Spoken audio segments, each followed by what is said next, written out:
Hello friends, আমি গোপাল। আপনাদের সবাইকে হার্দিক অভিনন্দন জানাচ্ছি MK trading and academy for the stock মার্কেটের official YouTube channel MK trading বেলদাতে। আজ বুধবার 6ই আগস্ট। আজকে হাজির হলাম কালকে 7 তারিখ 7 আগস্ট বৃহস্পতিবার, নিফটির উইকলি এক্সপায়ারি। তো যেহেতু নিফটির উইকলি এক্সপায়ারি আছে, প্রেডিকশান অবশ্যই করতে হবে। তো প্রেডিকশান করতে গিয়ে নিফটিতে আমরা কোন জায়গায় ট্রেড নিতে পারি, সাপোর্ট রেজিস্ট্যান্স আমাদের কাছে লেভেল কি থাকবে, বড় সাপোর্ট কি থাকবে, বড় রেজিস্ট্যান্স কি থাকবে, সমস্ত খুঁটিনাটি আপনাদের সঙ্গে শেয়ার করতে হাজির হলাম। তো ডিপলি অ্যানালাইসিস করার আগে আপনাদের সঙ্গে বা আপনাদেরকে দেখিয়ে রাখবো, এটা হচ্ছে এমকে ট্রেডিংয়ের ডিসক্লেমার অবশ্যই আপনারা ভালো করে পড়ে নিন।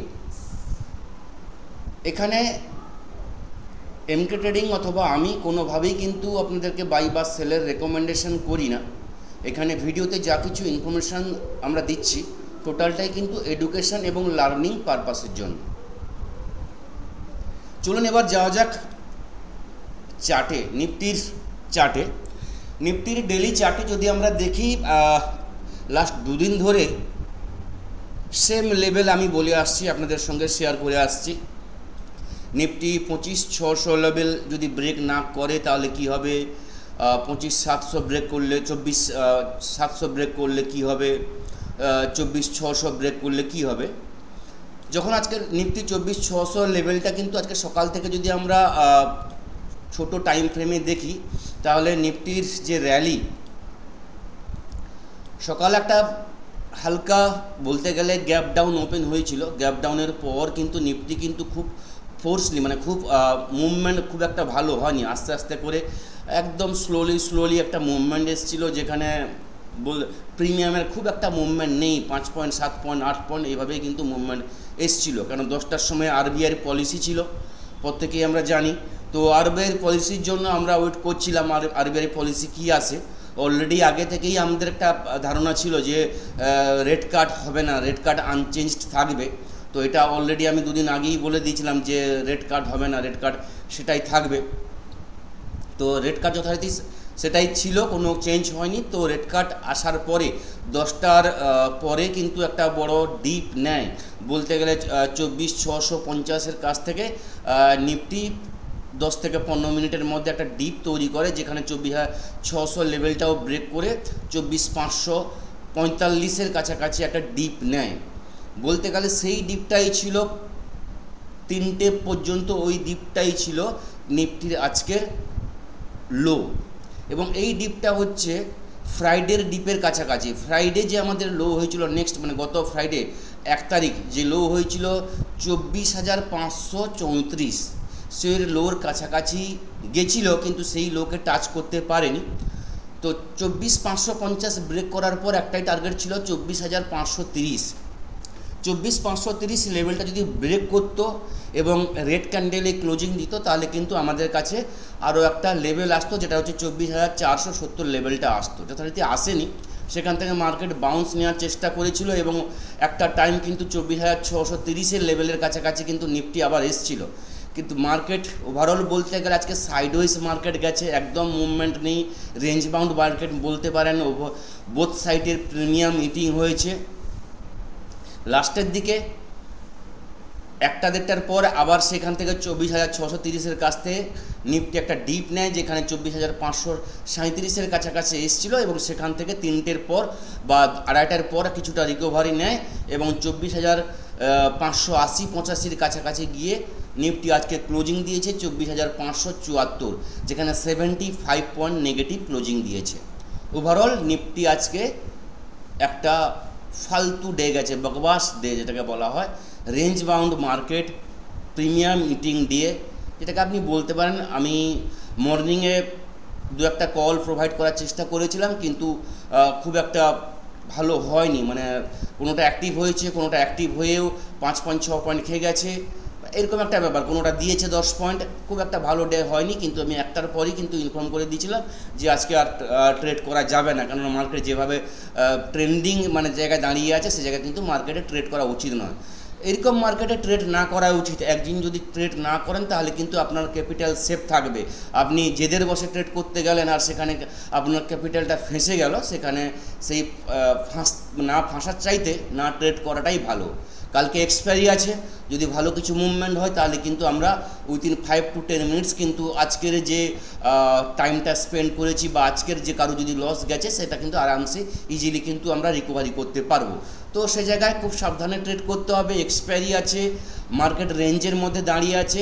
এবার মার্কেট যে জায়গায় বন্ধ আছে মানে ক্লোজিং হয়েছে 24,574, যে জায়গায় নিফটি ক্লোজিং দিয়েছে ওভারঅল বলবো negative closing, negative candle, daily time ফ্রেমে নেগেটিভ ক্যান্ডেল। যদি নিফটি 24,530-এর নিচে ক্লোজিং দিত তাহলে কিন্তু একটা বিটিএসটি আমি হোল্ড করতে বলতাম, বা সেখান থেকে একটা টার্গেট চলে আসতো 24,370-এর কাছাকাছি একটা টার্গেট কিন্তু কালকের জন্য আমাদের জন্য থাকতো। এবার যে জায়গায় নিফটি ক্লোজিং দিয়েছে যদি এখান থেকে ধরুন পজিটিভ ওপেন হয়, 24,600-র উপরে ওপেন হয় এবং 24,600 থেকে 24,650 জোনের মধ্যে যদি নিফটি 1 ঘন্টা স্টে করে যায় তাহলে বলবো এই জায়গাটায় কিন্তু থিটা ডিকে করবে, কল এবং পুটের কিন্তু প্রিমিয়াম মিটিং করবে। কেননা কালকের ডেটেও আমি বলেছিলাম 24,600 থেকে 650 জোনটা হচ্ছে নো ট্রেড জোন। এবার ধরুন কালকে মার্কেট নো ট্রেড জোনে মার্কেট ওপেন হয়ে গেল তাহলে কিন্তু প্রিমিয়াম মিটিং করবে। এবার ধরুন গ্যাপ ডাউন ওপেন হলো 24,570 থেকে নিফটি 24,550-এর কাছাকাছি ওপেন হলো কি 530-এর কাছাকাছি ওপেন হলো, সেখান থেকে কিন্তু একটা প্রফিট বুকিং হবে, সেখান থেকে আবার 24,600 যাওয়ার চেষ্টা করবে।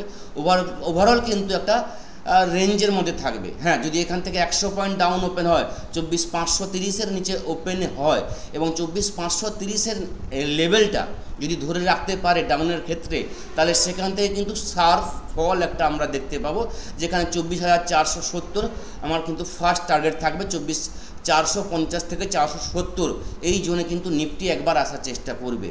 এবার 24,450 24,470 জোনের কাছে যদি আসে সেখানে কিন্তু বলবো একবার কিন্তু প্রফিট বুকিং করে নেবেন, কেন এটাও হচ্ছে একটা বড় সাপোর্ট জোন। যেই সাপোর্ট জোনটা হচ্ছে বলতে গেলে 13ই জুন, তারপর হচ্ছে আমরা দেখেছি 22শে মে, 13ই জুন, 22শে মে এবং বলতে গেলে 13ই মে, এইসব জায়গাগুলো কিন্তু এই লোগুলো কিন্তু এসেছিলো। এখান থেকে কিন্তু মার্কেট বাউন্স নিয়ে কিন্তু আপ মুভমেন্ট দিয়েছিল।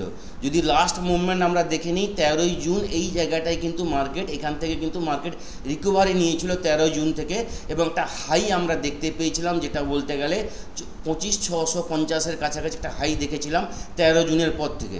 তো এই জায়গাটা একটা মার্কেট সাপোর্ট নেওয়ার চেষ্টা করবে। যদি এখান থেকে একটা পজিটিভ ক্যান্ডেল আপনি দেখতে পান মিনিমাম 10 মিনিটের ক্যান্ডেল ফ্রেমে, তাহলে কিন্তু একটা পজিটিভ ট্রেড নেবেন, সামান্য 20 পয়েন্ট একটা স্টপ লস রেখে একটা ট্রেড নিতে পারেন, যেখানে 24,530, 24,570, 24,600 লেভেল কিন্তু আমাদের কাছে আসবে। এবং যদি বাউন্স না নেয় কিছুক্ষণ টাইম স্পেন্ড করার পর 24,470 লেভেলটাও ব্রেক করে যায় তাহলে কিন্তু বলবো সেখান থেকে শার্প ফল আসবে 24,370, এই লেভেল কিন্তু আমরা দেখতে পারি কালকের ডেটে। 24,370 লেভেল যদি ব্রেক করে যায় তাহলে বলতে পারি সেকেন্ড হাফে এখানে কিন্তু গামা ব্লাস্ট হবে ডাউন সাইডে। তো ডাউনের জন্য পুরো আপনাদের লেভেল ডট টু ডট বলে দিলাম, মাথায় রাখবেন। এবার ধরুন মার্কেটে যদি পজিটিভ মুভমেন্ট আসে, একদম যদি পজিটিভ মুভমেন্ট আমরা পেতে চাই তাহলে বলবো নিফটি 24,700-র উপরে বা 730-এর উপরে যতক্ষণ না গ্রিন ক্যান্ডেলে ক্লোজিং দিচ্ছে নিফটিতে কিন্তু পজিটিভ মুভমেন্ট আসবে না। তাহলে আমি বলি যে যদি আপনি বলছেন আমি বলছি 24,730, কিন্তু যদি নিফটি গ্যাপ ডাউন ওপেন হলো 24,500 কি 450-এর কাছ থেকে নিফটি বাইব্যাক করছে তাহলে কি আমরা পজিটিভ ট্রেডের জন্য ট্রেড নেব না? অবশ্যই নেব। সে জায়গায় দেখতে হবে নিফটি কিভাবে ট্রেড করছে। মিনিমাম আমি বলতে পারি 24,600, 24,600-র উপরে এলে সেখান থেকে কিন্তু একটা পজিটিভ ট্রেন্ড নিতে পারি যদি নিফটি গ্যাপ ডাউন ওপেন হওয়ার পর মার্কেটে বাউন্স নেয়, সেখান থেকে পজিটিভ মুভমেন্ট আমরা দেখতে পাই, পুট রাইটার যদি আমরা ভালো দেখতে পাই, তাহলে কিন্তু সেখান থেকে আমরা বলবো একটা পজিটিভ আমরা কিন্তু ট্রেড নিতে পারি, যেখানে টার্গেট থাকবে 24,630, 650, 680, 24,730 এই লেভেলগুলো কিন্তু পরপর কিন্তু চলে আসবে এবং 24,780 বা 24,800 লেভেলটা ব্রেক করলে সেখান থেকে কিন্তু পজিটিভ মুভমেন্ট কিন্তু আমরা দেখতে পাবো। এটা কিন্তু মাথায় রাখতে হবে এবং মনে রাখতে হবে এক্সপায়ারি আছে, এক্সপায়ারি যেহেতু আছে আমাদের কিন্তু খুব সাবধানে ট্রেড করতে হবে, যেটা কিন্তু আমাদের প্রিমিয়াম ডিকেটা হয় সেটা আমরা প্রত্যেকেই জানি এক্সপায়ারিতে, তো খুব সাবধানে কিন্তু ট্রেড করতে হবে। এবার যদি ব্যাঙ্ক নিফটির আমরা আজকে একটু দেখে নিই, ব্যাঙ্ক নিফটিকে একটু আলোচনা করে নিই। ব্যাঙ্ক নিফটি বলবো আজকে পজিটিভ ক্লোজিং দিয়েছে। ওভারঅল কিন্তু ব্যাঙ্ক নিফটি আরবিআই পলিসি পর্যন্ত কিন্তু ব্যাঙ্ক নিফটি একটা ডাউন ট্রেন্ডে কিন্তু ট্রেন্ড করছিল, তারপর কিছুক্ষণ আরবিআই পলিসি ঘোষণা হওয়ার পর ব্যাঙ্ক নিফটি রিকভারি হওয়ার চেষ্টা করে এবং সেকেন্ড হাফে ব্যাঙ্ক নিফটি কিন্তু 55,300 কাছ থেকে কিন্তু রিকভারি নেয় এবং 55,000 প্রায় 500 কাছাকাছি ব্যাঙ্ক নিফটি একটা হাই তৈরি করেছিল এবং সেখান থেকে 55,411তে ক্লোজিং দিয়েছে, 50 পয়েন্ট পজিটিভ ক্লোজিং দিয়েছে। ব্যাঙ্ক নিফটি পজিটিভ ট্রেড করতে গেলে তাহলে বলবো আজকের যে হাই 55,550 এর উপরে ট্রেড হলে ব্যাঙ্ক নিফটিতে কিন্তু পজিটিভ ট্রেড আসবে, যেখানে ফার্স্ট টার্গেট থাকবে কালকের হাই 55,650, সেকেন্ড টার্গেট থাকবে যেটা হচ্ছে 4 আগস্টের সোমবারের হাই 55,750, 55,750 যদি লেভেলটা ব্যাঙ্ক নিফটি স্টে করতে পারে সেখান থেকে কিন্তু একটা আমরা পজিটিভ আরও ভালো মুভমেন্ট পেতে পারি, যেখানে বলতে পারি 56,000 লেভেল পর্যন্ত কিন্তু একটা আমরা মুভমেন্ট দেখতে পারি। যদি 55,760-70 লেভেলটা যদি ব্রেক করে যায় তাহলে কিন্তু 56,000 লেভেল পর্যন্ত কিন্তু দেখতে পারি। 56,000 লেভেল ব্রেক করলে 56,200, 56,400 যে লেভেলগুলো কিন্তু আগে কিন্তু আমি বলে এসেছি। এবার যদি গ্যাপ ডাউন ওপেন হয় এবং আজকের লো এবং কালকের যে লো 55,200 যদি লেভেলটা যদি ব্রেক করে যায়, 55,200 লেভেল ব্রেক করে গেলে আমি বলেছি 55,150 ব্যাঙ্ক নিফটি কিন্তু আসবে। ব্যাঙ্ক নিফটি 55,150 লেভেল যতক্ষণ না ব্রেক করছে ব্যাঙ্ক নিফটিতে কিন্তু বড় ডাউনফল আসবে না। 55,150 লেভেলে এলে এখানে কিন্তু যদি আপনার ডাউনের ট্রেড থাকে তাহলে কিন্তু একবার প্রফিট বুকিং করে নেবেন, কারণ এখানে একটা সাপোর্ট জোন আছে। যদি এই সাপোর্টটা ব্রেক করে যায় তাহলে কিন্তু ফার্দার কিন্তু আমরা 55,000ও ব্রেক করে যাবে নিফটিতে, কিন্তু 55,000 লেভেল কিন্তু ব্রেক করে যাবে। 55,000 ব্রেক করে গেলে 55,850 লেভেল আমাদের কাছে কিন্তু চলে আসবে। 55,850, 800 জোনটা কিন্তু আমরা দেখতে পাবো এবং 55,800, 850 লেভেলটা ব্রেক করে গেলে কিন্তু পরপর কিন্তু আমরা ফার্দার ফল দেখতে পাবো, যেখানে 55,500 লেভেল পর্যন্ত কিন্তু ব্যাঙ্ক নিফটি টার্গেট আছে। যদি ব্যাঙ্ক নিফটি 55,150 এবং 55,000 লেভেল যদি ব্রেক করে যায় তাহলে কিন্তু ফার্দার কিন্তু বড় ফল কিন্তু আমরা এক্সপেক্ট করতে পারি এবং আপ ট্রেন্ডে যেতে হলে বলবো 55,560-এর উপরে ব্যাঙ্ক নিফটি কিন্তু পজিটিভ মুভমেন্ট করবে। সেখানে আমি কালকেও বলেছিলাম টার্গেট থাকবে 100 থেকে 150 পয়েন্ট, স্টপ লসটি কিন্তু 50 থেকে 60 পয়েন্টের আপনি টার্গেট নিয়ে ইন্ডেক্সকে ট্রেড করবেন। নিফটিতে 50 পয়েন্ট ম্যাক্সিমাম টার্গেট রাখবেন, স্টপ লস রাখবেন 20 থেকে 25 পয়েন্ট ইন্ডেক্সে। এক্সপায়ারি আছে, মুভমেন্ট আসতে পারে, যদি স্পাইক আসে তাহলে কিন্তু ভালো মুভমেন্ট কিন্তু আমরা দেখতে পারি। তো প্রপারলি কিন্তু ফার্স্ট 10 থেকে 15 মিনিট দেখবেন নিফটি কোন জায়গায় ওপেন হচ্ছে, মার্কেট কোন জায়গায় ওপেন হচ্ছে, ডেটা চেক করবেন, তারপর ট্রেড নেবেন। ওভারঅল যদি গ্লোবাল মার্কেট আমরা দেখে নিই, global market Dow future 157 point positive চলছে, S&P 500 30 point negative, Nasdaq 137 point negative চলছে। ইউরোপ মার্কেট বলতে গেলে ফ্ল্যাট টু, সমস্ত ইউরোপ ইন্ডেক্স পজিটিভ আছে। এশিয়ার মার্কেট আমাদের গিফট নিফটি 19 পয়েন্ট নেগেটিভে ফিউচার ট্রেড করছে। নিকাই 252 পয়েন্ট পজিটিভ, বাকি ওভারঅল বলতে গেলে Taiwan 213 point positive negative trade করছে। বাকি Asian market flat to positive এবং ফ্ল্যাট টু নেগেটিভ চলছে। যেটা বড় বিষয় হচ্ছে এফআইদের কিন্তু বাইংয়ে কিন্তু এখনও পর্যন্ত আসেনি। আজকে যদিও বা এখনও পর্যন্ত ডেটা আমাদের কাছে আসেনি, কালকেও কিন্তু আমরা এফআইদের কিন্তু আমরা সেলিং দেখেছিলাম, বেশি না হলেও হালকা পরিমাণে প্রায় 22 থেকে 30 লাখের কাছাকাছি, 30 কোটি টাকার লাখ বলছি 22 কোটি টাকা কি থেকে 30 কোটি টাকার একটা সেলিং কালকে কিন্তু আমরা দেখেছিলাম। তো বারবার আমি বলে এসেছি মার্কেটকে আমাদের পজিটিভ ট্রেন্ডকে যাওয়ার জন্য এফআইদের কিন্তু সহযোগিতা, এফআইদের বাইং আমাদেরকে কিন্তু অনেকটা কিন্তু হেল্প করবে। যতক্ষণ না এফআইরা বাইংয়ে আসছে মার্কেটে কিন্তু স্ট্রেংথ আসবে না। এবার এই জায়গায় বলে রাখি এফআইদের কিন্তু সেলিংয়ের যে মানে পরিমাণ সেটা কিন্তু ওভার সোল্ডের জায়গায় চলে এসছে অনেক দিন থেকে 92%-এর উপরে এফআইআই কিন্তু সেলিং হয়ে গেছে। মানে এফআইতে যদি সেলিংয়ের টার্গেট থাকে 100%, সেখানে 92%, 93% কিন্তু অলরেডি হয়ে গেছে। তো সেলিংয়ের বেশি দিন নেই, বেশি জায়গা নেই, বেঁচে নেই সেলিংয়ের ক্ষেত্রে। তো ওদেরকে কিন্তু বাইংয়ে আসতে হবে। তো ওরা ওয়েট করছে ভালো কিছু একটা গুড নিউজের জন্য, ভালো নিউজের জন্য। তো ভালো নিউজ পেলে অবশ্যই আসবে।